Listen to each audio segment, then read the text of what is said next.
Suscríbete a nuestro canal TVC Play y activa las notificaciones.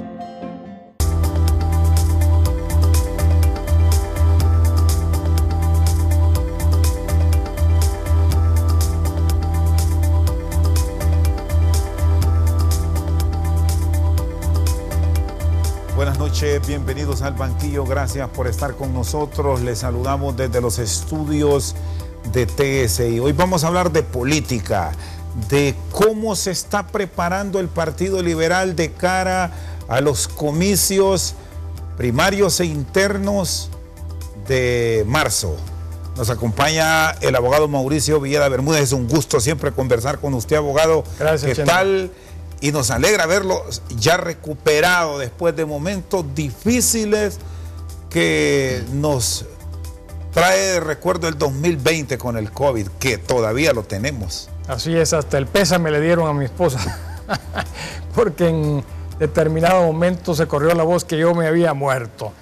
Estuve 3 semanas hospitalizado, es duro para cualquiera. Yo entiendo ahorita personas que tienen el COVID, lo que están sintiendo, el aislamiento total, porque una vez que uno entra a un cuarto, se cierran las 4 paredes y ahí solo puede entrar las enfermeras o el médico, totalmente aislado de la familia, de los amigos, de todo el mundo. Y después, cuando se sale del hospital, el restablecimiento en casa, que es otro periodo largo en donde se van recuperando las fuerzas poco a poco hasta que uno se normaliza. Fue duro, abogado, sufrimiento, esto que los facultativos nos han dicho y que ya el que padeció y se complicó, como su caso, tiene este agradecimiento primero a Dios, a los médicos que están presentes y a la familia, que al final es la que termina sufriendo esta secuela en vida. Son los que cargan con los enfermos que regresan a sus casas. Y si no fuese por la familia, si no fuese por ese cariño que existe dentro del grupo familiar, la cosa sería totalmente distinta, porque uno se vuelve 100% dependiente. ¿Qué fue lo más difícil que enfrentó? Me dice que estuvo 3 semanas interno y que lo sufrió ahí estando en una situación crítica de salud. Lo más difícil es aprender a estar en una cama boca abajo, 8 horas al día boca abajo. No entiendo totalmente, pero me parece que los pulmones funcionan mejor cuando uno está totalmente horizontal, pero boca abajo. Hay posibilidad de sentarse o hay posibilidad de acostarse de lado o boca arriba por pequeños momentos, pero acostumbrarse a estar siempre boca abajo es complicado.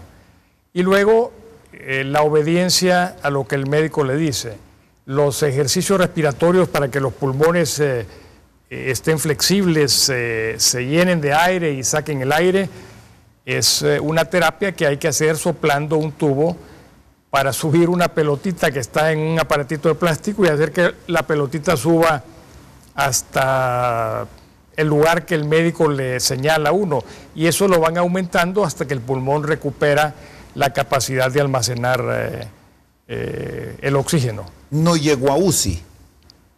Estuve en UCI, pero estuve en UCI porque estaba lleno el resto del hospital y no habían otras camas. Entonces estuve 2 días en UCI. Sí, luego este proceso, me interesa, abogado, entrar en detalles porque es preciso hacer conciencia ahora mismo en la ciudadanía, porque parece que hay hondureños que no terminan de creer que este virus ahora mismo está cobrando más víctimas. Claro. Unos que lastimosamente mueren, otros que se contagian, tienen comorbilidades y llegan a etapas críticas. Sí, y no es solamente en Honduras, es en el mundo entero, es en Europa, es en Estados Unidos. La variación del virus que circula ahora parece que es mucho más agresivo. Y el COVID tradicional, por llamarlo de una manera, está presente entre nosotros. El uso de la mascarilla, yo le digo a todos aquellos que ven su programa, el uso de la mascarilla es fundamental. La obediencia de lavarse las manos cada vez que se puede con abundante jabón es fundamental. El uso del gel o del alcohol en las manos para desinfectarse es fundamental. Si se siguen esas tres indicaciones y luego, además de eso, el aislamiento social, es decir, no estar cerca de otra persona para evitar contagios, porque lo que a veces uno olvida es que hay gente que es asintomática, que se siente bien, que está perfecta y que no aparenta tener el COVID, pero sí lo tiene.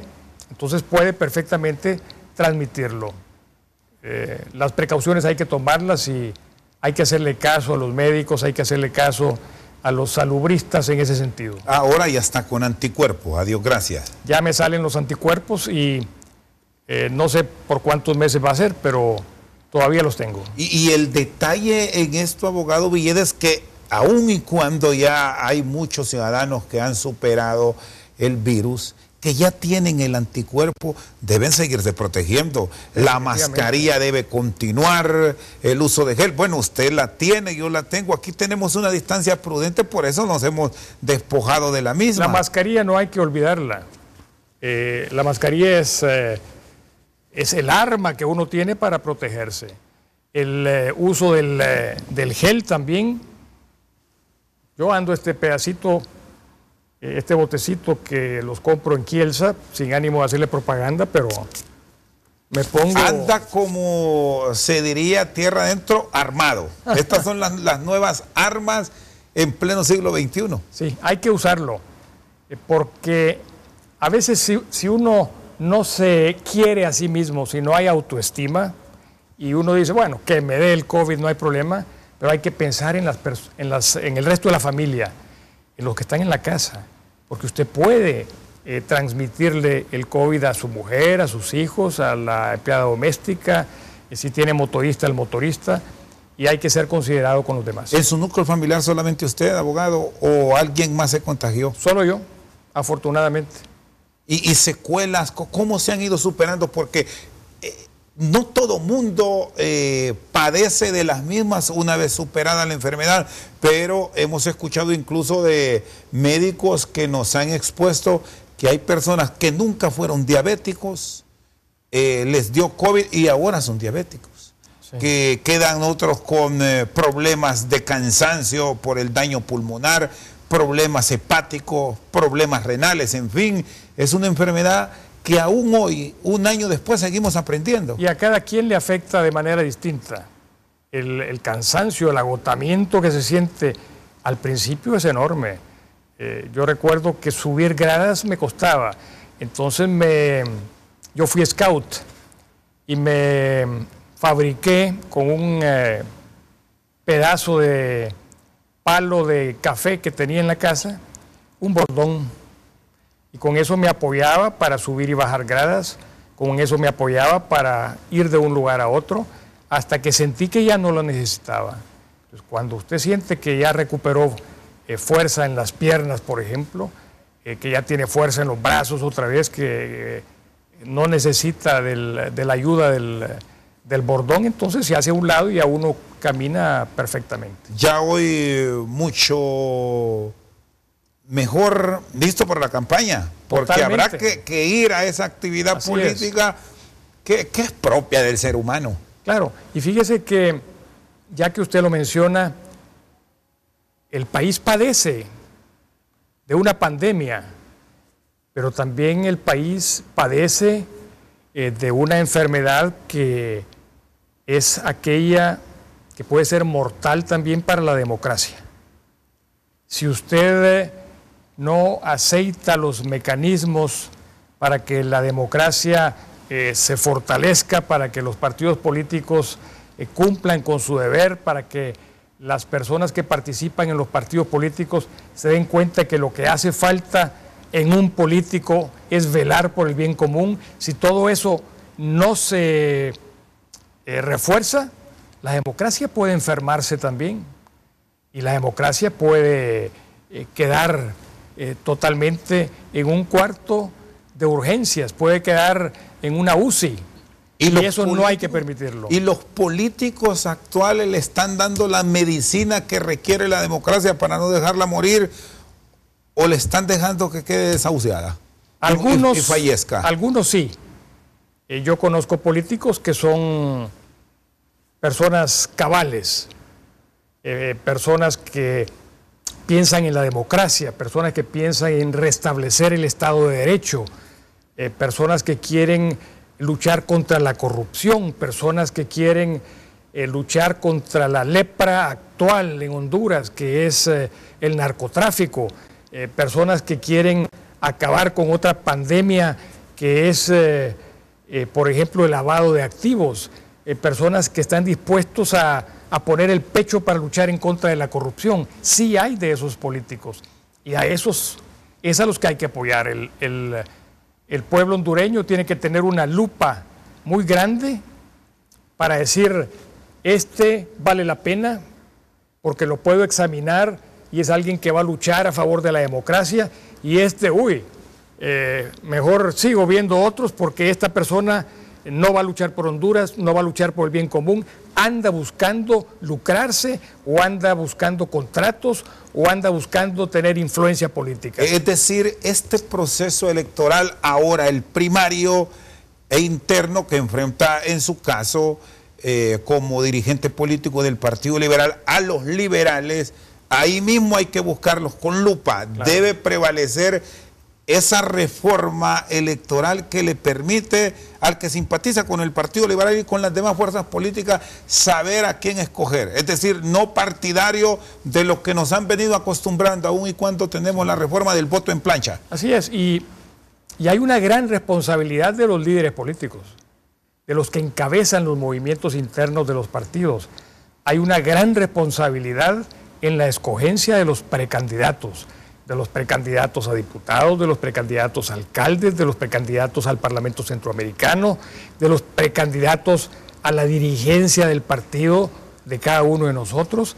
Hay una gran responsabilidad porque hay muchas personas que no les interesa la verdadera política, sino que les interesa aprovecharse de los partidos políticos, que se cuelan en los movimientos internos, y tal vez el líder se da cuenta después. Y si existe la oportunidad, se cambia.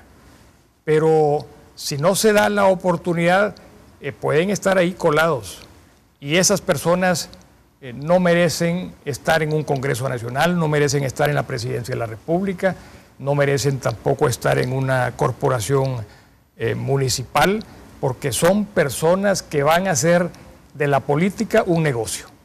Muy bien, está con nosotros esta noche al banquillo el diputado liberal Mauricio Villeda Bermúdez. Vamos a una pausa, ya regresamos.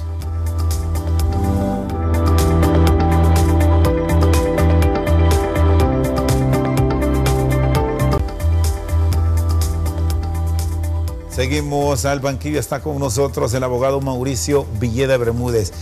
¿Cómo la clase política se debe presentar a estas elecciones primarias? Porque el concepto que se tiene, y hablando en términos generales de los partidos, es que son mentirosos.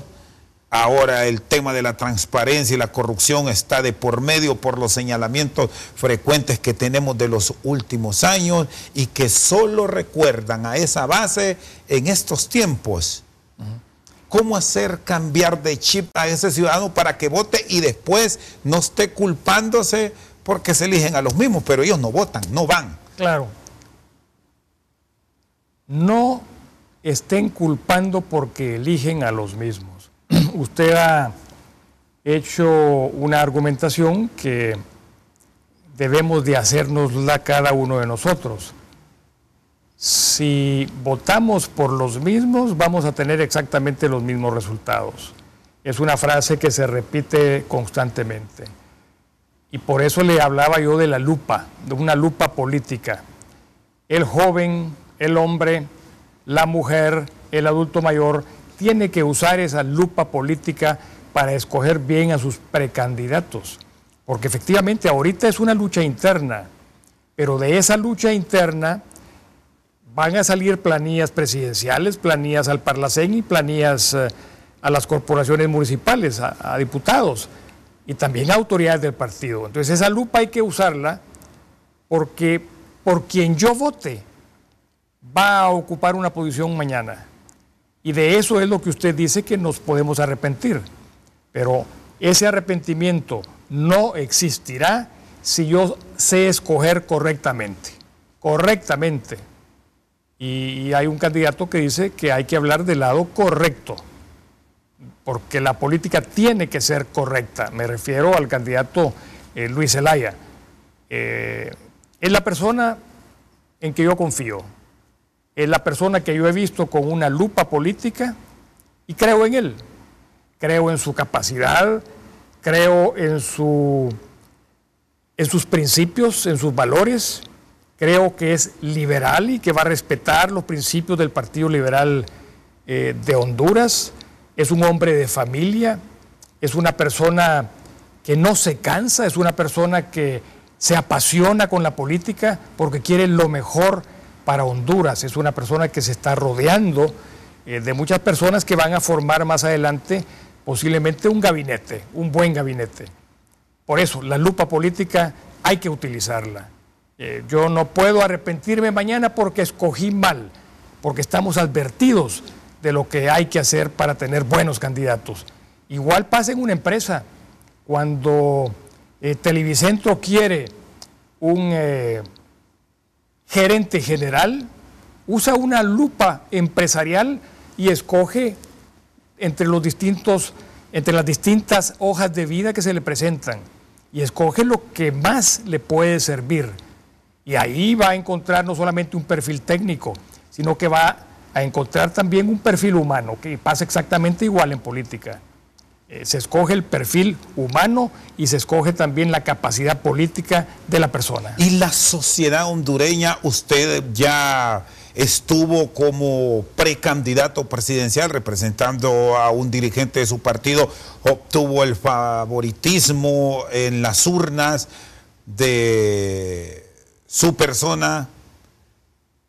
Cuando vemos todo eso, abogado Villeda, con la experiencia que usted ha adquirido, ¿siente que la sociedad nuestra hoy sí ya está consciente y va a votar de acuerdo a todos estos principios que usted dice se deberán observar y no que terminarán seleccionando a muchos que hace poco fueron electos y hoy están en Nueva York? Tiene usted toda la razón, y esas son malas escogencias. Eso es tal vez no haber utilizado el criterio para escoger a los candidatos que vale la pena poner en puestos de elección popular. Creo que han habido espejismos en política.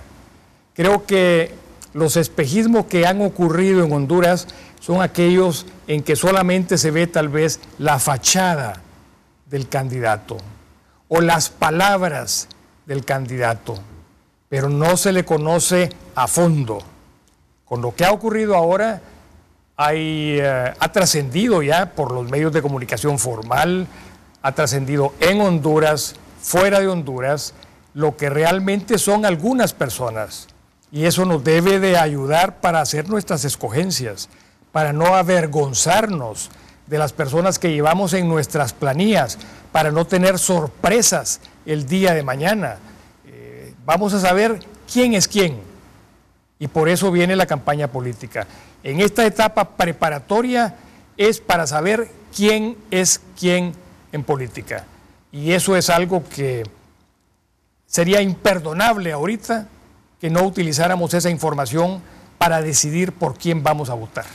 Y el papel que están desempeñando el Consejo Nacional Electoral y todos los organismos que se están involucrando en, ahora que está de común esta palabra, los tamizajes, si la aplicamos a la política, la están realizando de acuerdo a todas estas exigencias de la comunidad para tener hombres y mujeres comprometidos con el país. Son organismos nuevos que se van a estrenar. El Consejo Nacional Electoral y el Tribunal Electoral se van a estrenar por primera vez. Y lo que tienen que hacer es quitar del ambiente político aquella duda que siempre ha existido sobre las personas que ocupan esas posiciones. No sé si usted lo ha sentido, pero en el pasado yo tuve muchísimas dudas sobre el organismo electoral.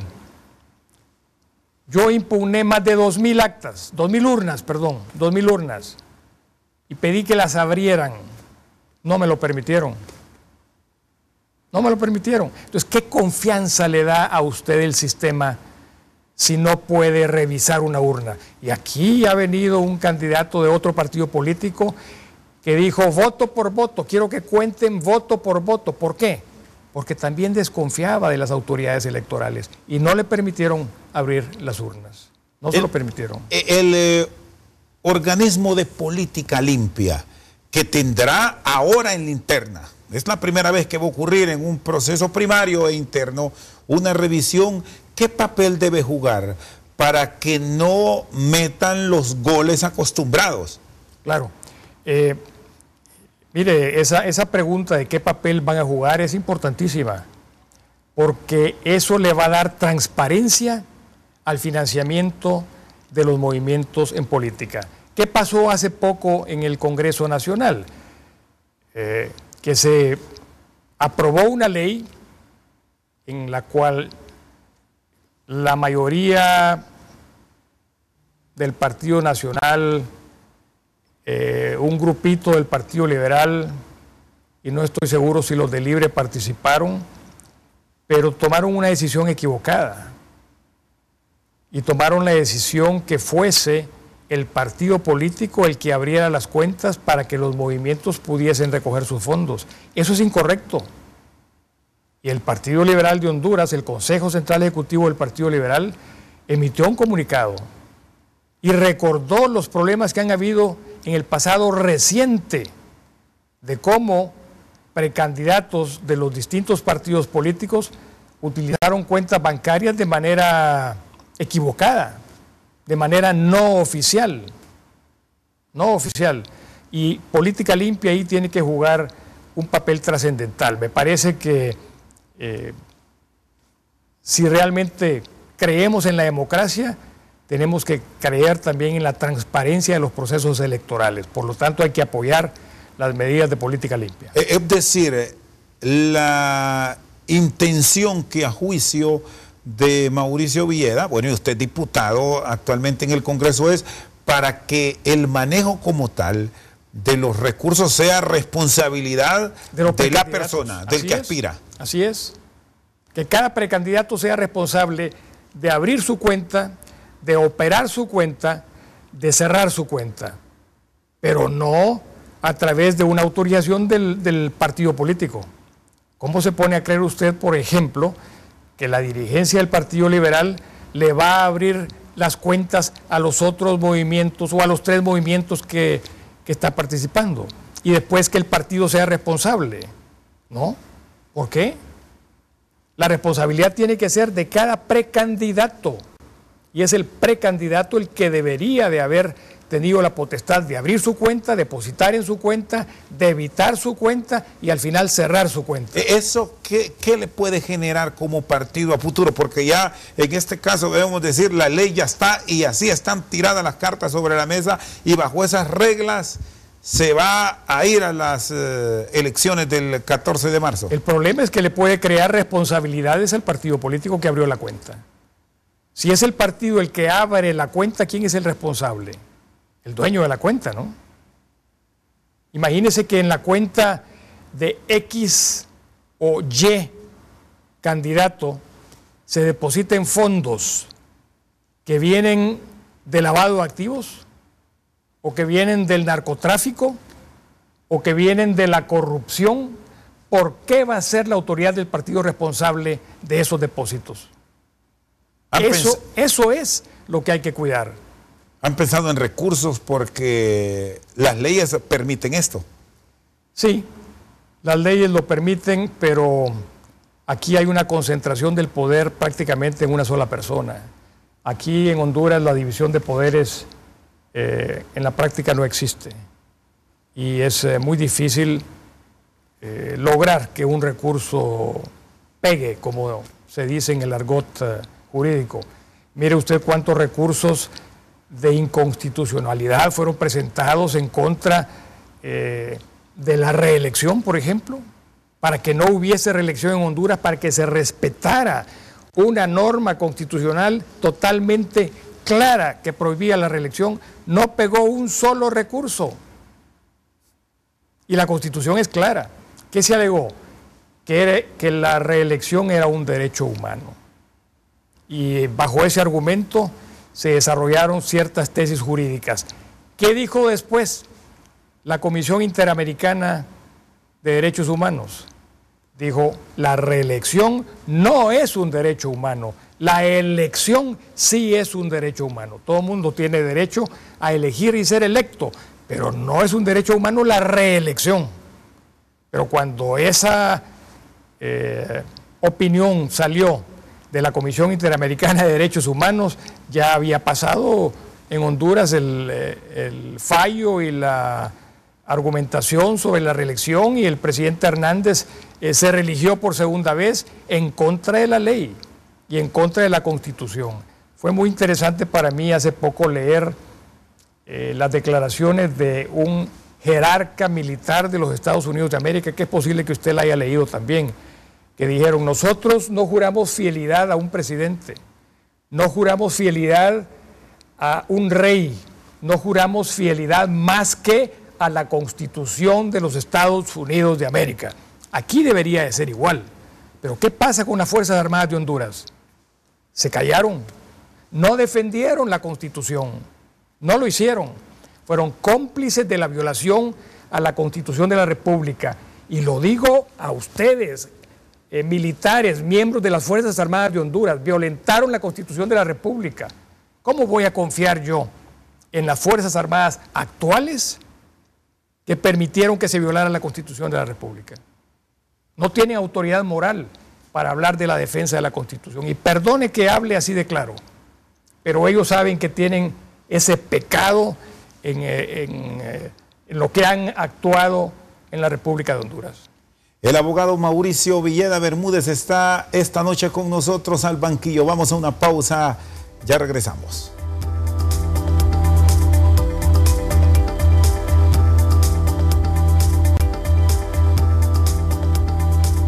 Seguimos al banquillo con el abogado Mauricio Villeda Bermúdez. Pasarán las primarias el próximo mes de marzo. Hay quienes piensan que al Partido Liberal no le va a ajustar para enfrentar a Libertad y Refundación, y al Partido Nacional, que son los que junto al Partido Liberal mantienen las preferencias políticas en el país. Quizás el Partido Salvador de Honduras también surja. Usted, que está en el recorrido no solamente en Francisco Morazán, sino que conoce de la idiosincrasia de los liberales a nivel nacional, ¿están listos para volver a la presidencia de la República por sí solo, o habrá que recurrir a las alianzas? Creo que el primer análisis que hay que hacer es que en Honduras hubo una etapa larga de bipartidismo, en donde solamente el Partido Liberal y el Partido Nacional se disputaban el poder. Pero después llegamos al multipartidismo, y en este momento hay muchos partidos políticos que están bregando en las aguas de la política hondureña. Eso significa que después de las elecciones internas va a existir la necesidad de buscar alianzas, y las alianzas están permitidas en la ley electoral y en el proyecto de ley electoral que se está discutiendo también. La gente está harta, la gente está casi deseando que llegue el día de las elecciones generales para buscar alianzas y cambiar a las personas que nos están gobernando en este momento. Lo que trato de decirle es que después de las elecciones internas habrá con toda seguridad alianzas políticas. ¿Quiénes? Los que tengan comunes denominadores en política, los que crean que hace falta un verdadero cambio en el país, se van a aliar. Los que no quieran más de lo mismo, se van a juntar. Los que quieran que exista verdadera democracia en el país, van a buscar conversaciones para hacer pactos políticos por la democracia, pactos políticos por Honduras. Y la ley electoral, bueno, la actual permite las alianzas, la que se va a discutir en los próximos días, ¿cuáles son las aproximaciones que tienen para los artículos de controversia, el tema de las alianzas políticas? ¿Dejarán abierto eso, que el Partido Liberal perfectamente pueda tener una alianza con un aspirante a la presidencia de la República, en este caso, que no participó en las primarias e internas? Partamos de este punto. Lo que usted acaba de decir es el temor de la ciudadanía, es el temor de la gente que cree en la democracia. ¿Por qué? Porque si fuese así, si no se pudiese buscar alianzas únicamente con los partidos que fueron a elecciones internas, quedan fuera de las alianzas Salvador, queda fuera de las alianzas el PINU, fuera la UD, fuera la DC, fuera la Alianza Patriótica. Y solamente podrían hacer alianzas el Partido Nacional, el Partido Liberal y Libre. Nada más. Y yo le pregunto a sus televidentes, ¿es democracia eso? Dejar por fuera de una alianza a los demás partidos políticos que en sus estatutos internos no necesariamente tienen que ir a elecciones. No es democracia. Debe quedar abierto. Tiene que existir la posibilidad de que las alianzas sean para todos y no solo para la conveniencia de los que están mangoneando en este momento las decisiones del Congreso Nacional. ¿Cómo se debe estructurar el artículo de la representación de los delegados de los partidos en las mesas electorales receptoras o en las urnas, para que lo entendamos así? Se habla de acuerdos para que hayan 5 representantes, liberal, nacionalista, libre, y 2 que se van a integrar de los otros partidos políticos, tomándolos en cuenta todos. Yo creo que la democracia tiene que tomar en cuenta a todos. Ahí estoy totalmente de acuerdo con usted. ¿Y el artículo va así? Pues debería de ir así, porque no se ha llegado a discutir. Eso es lo que están cabildeando ahorita. Pero ustedes han tenido acceso, no, abogados, señor. ¿conocen de ese artículo o solo es lo que nosotros conocemos también como medios? Es lo mismo que conocen ustedes como medios y tal vez menos. Y tal vez menos. ¿Por qué no los llaman a ustedes, no toman en cuenta a ese grupo de diputados que se ha identificado con un aspirante presidencial liberal? Estamos expresamente excluidos de participar en esas decisiones. Quien participa en las decisiones es únicamente el jefe de la bancada del partido, que no le rinde cuentas al Consejo Central Ejecutivo. ¿No le confían ustedes a su jefe de bancada? Yo lo respeto. ¿Conversan, se relacionan con él? Pero no tenemos información sobre lo que se está discutiendo ni sobre las distintas posibilidades que se pueden dar en la redacción de esa ley. Quiero que sepa que cada vez que hay una sesión del Congreso debería de comunicarse a los diputados lo que se va a discutir. Debería de decírsele a los diputados, estos son los dictámenes que se van a ver, pero a veces en la noche del día anterior llegan tarde los dictámenes, como para que no exista la posibilidad de analizarlos, de leerlos, de verlos. Y eso no es democracia. Y difícilmente se puede ir ya en lo que resta de hoy a las elecciones del 14 de marzo a sesiones presenciales. ¿Se va a seguir con esta modalidad? Es un grave problema, porque pedir la palabra en público, en el seno del Congreso Nacional, es distinto a apretar un botoncito y que se levante una mano en la pantalla, yo pido la palabra. Allá yo me puedo parar y le puedo decir, presidente, estoy pidiendo la palabra desde hace 1 hora y no me la concede. Y todo el mundo escucha. Pero en una sesión virtual yo aprieto un botoncito y si me quieren dar la palabra me la dan, si no, no me la dan. creo que las sesiones presenciales deben de volver, deben de volver. Y si estamos usted y yo aquí conversando, si tenemos esa misma distancia en el Congreso Nacional, ¿por qué no ir a las sesiones presenciales? Se aclaró, abogado Villeda, en los que saben, si es que lo conocen, cómo va a quedar el tema de los representantes del Consejo Nacional Electoral, porque hay 3 propietarios y hay 2 suplentes, y se buscaba o se generó la discusión para que ellos tuviesen voz en las decisiones del Consejo. Lo que se quiere cuidar en el Consejo es que no vaya a haber una mayoría de un mismo partido.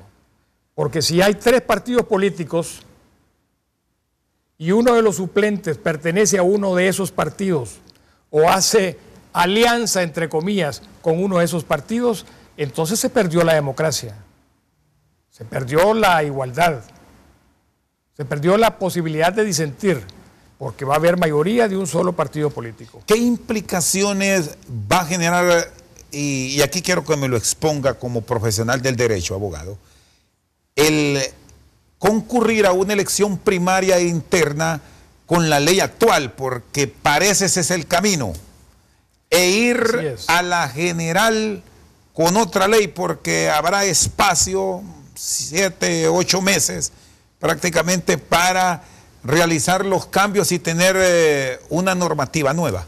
Sí. Ahorita la ley que rige los procesos internos de los partidos es la ley vigente, la ley electoral.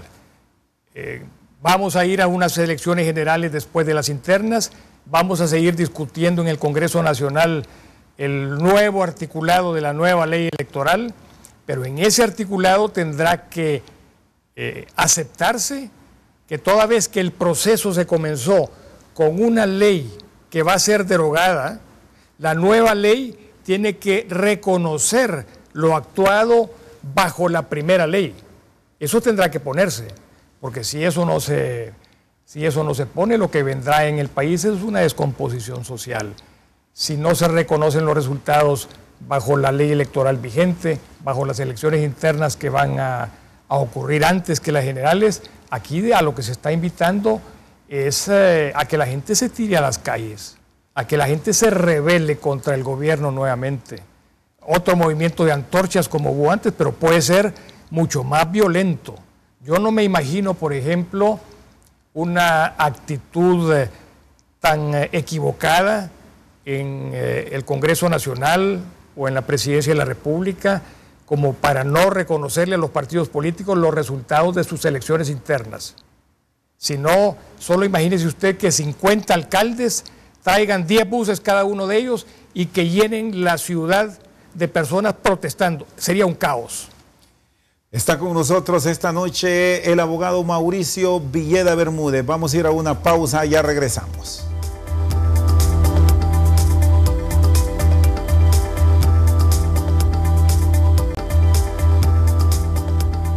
Seguimos al banquillo con el abogado Mauricio Villeda Bermúdez. ¿Sobre qué eje se advierte usted con su experiencia política se centrará la campaña? ¿Hacia dónde va a ir? Ya sabemos que en la interna es medición de los partidos, pero siempre se sacan sus chinitas, decimos nosotros. Sí. Siempre hay sus golpes. Siempre hay golpes y a veces hay golpes bajos. Lo importante es que los golpes existan, porque es un pugilato interno en un mismo partido político, pero cuidando la unidad cara a las elecciones generales. Habrán personas que tal vez realmente no quieran que gane el Partido Liberal y van a tratar de hacer ofensas o van a tratar de hacer falsas acusaciones contra algunas personas. ¿Por qué no quieren que gane, advierte usted, los liberales? Porque algunos están comprometidos con el gobierno. ¿Dentro de su mismo partido? Dentro de mi mismo partido, están comprometidos con el gobierno. Y son personas que posiblemente no van a tener ninguna figuración política, pero no les conviene que haya un partido liberal fuerte. ¿Por qué cree usted que atacan a Luis Zelaya en la forma que lo hacen? porque no le conviene Luis Zelaya como candidato a la presidencia de la República. No porque no tenga la capacidad, no porque sea malo, no porque no tenga iniciativos, sino porque es una persona a la que no le pueden doblar la espina dorsal. Es una persona recta, que va a ser siempre liberal y que no va a permitir que el partido se le entregue a su oposición. Pero hay otros liberales que no han actuado así. En el pasado ha ocurrido también. Eso se da. Pero hay que cuidar la unidad en todo lo posible. Y hay gente consecuente en todos los movimientos políticos. Cuando pasemos a las generales, vamos a ver quiénes son los candidatos de los otros partidos políticos. Repito, ahí habrán alianzas de los que tengan un común denominador. Yo veo que pueden aliarse muchos de los partidos políticos de oposición para hacer un frente común en contra del Partido Nacional. ¿Por qué? Porque, como le decía antes, la gente está hastiada de los 3 periodos del Partido Nacional. No ven cambio, no ven perspectiva, no ven la luz al final del túnel. Han visto corrupción, mucha corrupción. Han visto que no se atacan los principales problemas del país. Infraestructura. La carretera que funciona es la que pagamos peaje usted y yo cuando vamos a San Pedro Sula. Y la carretera del sur que sí se pavimentó, pero se han descuidado el resto de las redes viales del país. Es decir, un tema, en este caso, como la transparencia, la corrupción, el adesentamiento de la sociedad va a ser clave en las elecciones. Así es, y creo que el nuevo gobierno de los Estados Unidos de América va a influir mucho con estas listas Magnitsky y esta otra lista, no recuerdo el nombre que le van a dar ahorita, porque ahí se van a nombrar con nombre propio y con apellido personas que son corruptas en los distintos países del mundo, y principalmente ellos hablan del Triángulo Norte de Centroamérica, de Guatemala, de El Salvador y de Honduras. No me extrañaría que muy pronto, apenas se asiente el nuevo gobierno del presidente Biden, venga una comisión a Honduras a entrevistarse con el sector privado, a entrevistarse con los distintos partidos políticos, a entrevistarse con ONGs y que le digan, bueno, deme nombres de gente corrupta en este país, que las vamos a poner en la lista negra que está haciendo el gobierno norteamericano. No es que estemos permitiendo una injerencia de los norteamericanos. Ese puede ser uno de los argumentos que se están metiendo en la política hondureña. Claro, pero ellos van a hacer esa lista para su país, para que no haya visas, para que no tengan cuentas bancarias y para que sean personas que se exhiban a nivel mundial. Eso pasó con la ley Magnitsky, que fue una persona que sufrió en la Unión Soviética un acto de corrupción, regresó a los Estados Unidos, habló con Obama y le dice, hay que hacer una lista de corruptos del mundo entero. Y yo le pido un favor, le dijeron a Obama, que la lista se llame Ley Magnitsky, porque Magnitsky fue a la Unión Soviética, lo torturaron y lo mataron. Y démosle un honor póstumo y pongámosle el nombre de él a esa lista. Viene dura la administración que recién ha llegado a la Casa Blanca. Esa es la percepción que tiene con todo lo que está alrededor del presidente Biden, abogado. Alrededor de Biden y en el otro partido republicano también, porque en lo que es la lucha en contra del narcotráfico, del lavado de activos y en la lucha contra la corrupción, los dos partidos políticos tienen líneas similares. Lo que ha habido es presidentes condescendientes, como el caso del presidente que salió, que fue condescendiente con algunas personas que se sabe que han cometido ese tipo de delitos en los respectivos países, pero que la administración nueva de los Estados Unidos le va a poner los puntos sobre las IES a personas que atentan contra la democracia, lo va a hacer. Porque, ¿qué es lo que sabemos hacer nosotros? Estirar la mano y pedir ayuda. ¿Y esa ayuda de quién viene? No viene del gobierno norteamericano, viene de los que pagan impuestos al gobierno norteamericano, que es la población en general. Y los diputados, los congresistas y los senadores a los que representan son a los ciudadanos de los distintos estados. Y ahí le reclaman. ¿Por qué le estás prestando dinero a un país corrupto? ¿Por qué le estás prestando dinero a un país en donde se sabe perfectamente que el dinero no llega a los proyectos que nosotros quisiéramos financiar? Y lo mismo ocurre con la Unión Europea. Aquí han habido muchas delegaciones de la Unión Europea que se han preguntado en qué estamos invirtiendo. ¿Vienen más extradiciones? Ojalá que vengan más extradiciones, porque lo que las extradiciones han significado para Honduras hasta ahora ha sido una limpieza. Sí, hay personas que aquí no se les ha juzgado, que aquí no se les va a juzgar, que aquí no se les va a dar un castigo por los actos que han cometido, pero en los Estados Unidos es serio. Creo que sería conveniente para el saneamiento de la democracia hondureña que vengan más extradiciones. ¿Habrá elecciones, abogado? Creo que sí. Si no hay elecciones, va a haber una revolución en el país. Me parece que las elecciones es la vía que tiene en este momento el pueblo hondureño para efectuar un cambio en paz en Honduras. Si no se dan elecciones, si se tratan de hacer juegos para prorrogar el actual gobierno por un año más, por 2 periodos más, la gente se va a revolver. Hasta ahorita el pueblo hondureño ha sido muy calmado, pero el pueblo hondureño ha tenido épocas en donde ha demostrado que sale a las calles y que reacciona. Intenciones de constituyente no las visualiza a corto plazo. En este momento no. Me parece que con las reformas constitucionales que se han hecho y que se pueden seguir haciendo, va a haber tranquilidad. No creo que haga falta una Asamblea Nacional Constituyente. Sé que hay partidos que propugnan por una Asamblea Nacional Constituyente para cambiar la Constitución de la República, pero del 100% de los artículos que existen en la Constitución actual, solo los pétreos no se pueden cambiar. Los demás sí se pueden. Abogado, le agradezco.